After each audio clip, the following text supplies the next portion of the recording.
ಎಲ್ರಿಗೂ ನಮಸ್ಕಾರ. ನಾನಿವತ್ತು ಸಿಂಪಲ್ಲಾಗಿ ಆಪಲ್ ಜಾಮ್ ಮಾಡಿ ತೋರಿಸ್ತಾ ಇದ್ದೀನಿ. ಬನ್ನಿ ಹೇಗೆ ಮಾಡೋದು ಅಂತ ನೋಡೋಣ. ಮೊದಲನೇದಾಗಿ ನಾನು ಆಪಲ್ನ ಚಿಕ್ಕದಾಗಿ ಸ್ಲೈಡ್ಸ್ ಆಗಿ ಕಟ್ ಮಾಡಿ ಇಟ್ಕೊಂಡಿದ್ದೀನಿ. ಸ್ಲೈಡ್ಸ್ ಮಾಡಿಸಿರೋ ಆಪಲ್ನ ನಾನು ಒಂದು ಸೊಪ್ಪು ಸೋಸ್ತೀವಲ್ಲ ಜಾಲರೆ, ಆ ಜಾಲರೆ ಒಳಗಡೆ ಹಾಕಿಡ್ತಾ ಇದ್ದೀನಿ. ಒಂದು ಪಾತ್ರೆಯಲ್ಲಿ ನಾನು ನೀರು ಕುದಿಯೋಕ್ಕೆ ಇಟ್ಟಿದ್ದೀನಿ. ಅದಾದ ನಂತರ ತಪ್ಪಲೆಯಲ್ಲಿ ನೀರು ಕಾಯಿ ಇಟ್ಟಿದ್ನಲ್ಲ, ಅದು ನೀರು ಕಾದಿದೆ, ಹಬೆ ಬರ್ತಾಯಿದೆ. ಅದಕ್ಕೆ ನಾನು ಸ್ಲೈಡ್ಸ್ ಮಾಡಿರೋ ಆಪಲ್ನ ಇಡ್ತಾ ಇದ್ದೀನಿ. ಇಟ್ಟಿದ ತಕ್ಷಣ ಅದಕ್ಕೆ ಒಂದು ಪ್ಲೇಟ್ ಹಾಕಿದ್ದೀನಿ. ಮೇಲೆ ಹಾಕ್ಬಿಟ್ಟು ಒಂದು 2 ಮಿನಿಟ್ಸ್ ಹಾಗೆ ಬಿಟ್ಟಿದ್ದೀನಿ. ಬಿಟ್ಟ ತಕ್ಷಣ ಮತ್ತೆ ಓಪನ್ ಮಾಡಿ ಮುಚ್ಚಳ ಓಪನ್ ಮಾಡಿ ನೋಡಿದಾಗ ಆಪಲ್ಲು ಸ್ವಲ್ಪ ಸ್ಮೂತ್ ಆಗಿದೆ. ಅದನ್ನು ಓಪನ್ ಮಾಡಿ ಮತ್ತೆ ಅದನ್ನು ಸಪ್ರೇಟ್ ಮಾಡಿದೆ. ಸಪ್ರೇಟ್ ಮಾಡಿಬಿಟ್ಟು ಅದಕ್ಕೆ ಸ್ವಲ್ಪ ಹಾರ್ಲಿಕ್ಕೆ ಬಿಟ್ಟೆ. ಹಾರಿದಾದಮೇಲೆ ಅದನ್ನು ನಾನು ಮಿಕ್ಸಿ ಜಾರಿಗೆ ಹಾಕ್ತಾಯಿದ್ದೀನಿ. ಮಿಕ್ಸಿ ಜಾರಿಗೆ ಹಾಕ್ಬಿಟ್ಟು ನುಣ್ಣಗೆ ಪೇಸ್ಟ್ ಮಾಡ್ಕೊತಾ ಇದ್ದೀನಿ. ಈ ರೀತಿ ಪೇಸ್ಟ್ ಮಾಡ್ಕೊಂಡಿದ್ದೀನಿ.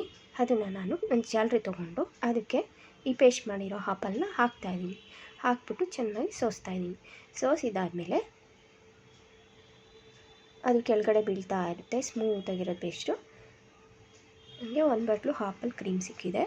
ಜೊತೆಗೆ ಒಂದು 1/4 ಕಪ್ ಸಕ್ಕರೆ ತೊಗೊಂಡಿದ್ದೀನಿ. ಸಕ್ಕರೆ ತಗೊಂಡ ತಕ್ಷಣ ನಾನು ಗ್ಯಾಸ್ ಸ್ಟವ್ ಆನ್ ಮಾಡಿ ಬಾಣಲೆ ಇಟ್ಕೊಂಡಿದ್ದೀನಿ. ಬಾಣಲೆ ಇಟ್ಕೊಂಡ ತಕ್ಷಣ ಅದಕ್ಕೆ ಆಪಲ್ ಜಾಮ್ ಇತ್ತಲ್ಲ, ಆ ಕ್ರೀಮ್ನ ಹಾಕ್ಕೋತಾ ಇದ್ದೀನಿ. ಹಾಕ್ಕೊಂಡು ಒಂದು ಬಿಸಿ ಆದ ತಕ್ಷಣ ಕಂಟಿನ್ಯೂಸ್ ತಿರುಗಿಸ್ತಾ ಇದ್ದೀನಿ. ಒಂದು ಸ್ಪೂನ್ ತೊಗೊಂಡು ತಿರುಗಿದ ತಕ್ಷಣ ಅದು ಸ್ವಲ್ಪ ಕಲರ್ ಚೇಂಜ್ ಆಗೋಗುತ್ತೆ. ಅದರಲ್ಲಿರೋ ನೀರಿನ ಅಂಶ ಎಲ್ಲ ಕಡಿಮೆ ಆಗುತ್ತಾ ಹೋಗುತ್ತೆ. ಕಡಿಮೆ ಆಗಿದ್ದಾದಮೇಲೆ ನಾನು ಅದಕ್ಕೆ 1/4 ಕಪ್ ಸಕ್ಕರೆ ಇತ್ತಲ್ಲ, ಆ ಸಕ್ಕರೆನ ಹಾಕ್ತಾಯಿದ್ದೀನಿ. ಹಾಕಿದಾದಮೇಲೆ ಅದು ಬ್ರೌನಿಷ್ ಕಲರ್ ಬರ್ತಾ ಹೋಗುತ್ತೆ. ಕಲರ್ ಬಂದ ತಕ್ಷಣ ಅದು ಸ್ವಲ್ಪ ಗಟ್ಟಿ ಆಗ್ತಾ ಹೋಗುತ್ತೆ. ಗಟ್ಟಿ ಆಗುತ್ತಾ ಕನ್ಸಿಸ್ಟೆನ್ಸಿ ಗಟ್ಟಿ ಆಗ್ತಾ ಆಪಲ್ ಜಾಮ್ ರೆಡಿ ಆಗುತ್ತೆ. ಅದಕ್ಕೆ ನಾನು ಸ್ವಲ್ಪ ಉಪ್ಪು, ಒಂದು ಚಿಟಿಕೆಯಷ್ಟು ಉಪ್ಪು ಮತ್ತು ಸ್ವಲ್ಪ ನಿಂಬೆ ರಸ ಹಾಕಿದ್ದೀನಿ. ನಿಂಬೆ ರಸ ಹಾಕಿ ಚೆನ್ನಾಗಿ ತಿರುವಿದಾದ ತಕ್ಷಣ ಅದು ಸ್ವಲ್ಪ ಗಟ್ಟಿ ಅನಿಸಿದಾಗ ಎತ್ತಿ ನೋಡಿದಾಗ ಸ್ವಲ್ಪ ಗಟ್ಟಿ ಆಗುತ್ತೆ. ಗಟ್ಟಿಯಾದ ಕೆಳಗಡೆ ಬರುತ್ತೆ. ಆಗ ಆಪಲ್ ಜಾಮ್ ರೆಡಿ. ಮಕ್ಕಳಿಗೆಲ್ಲ ತುಂಬ ಇಷ್ಟ.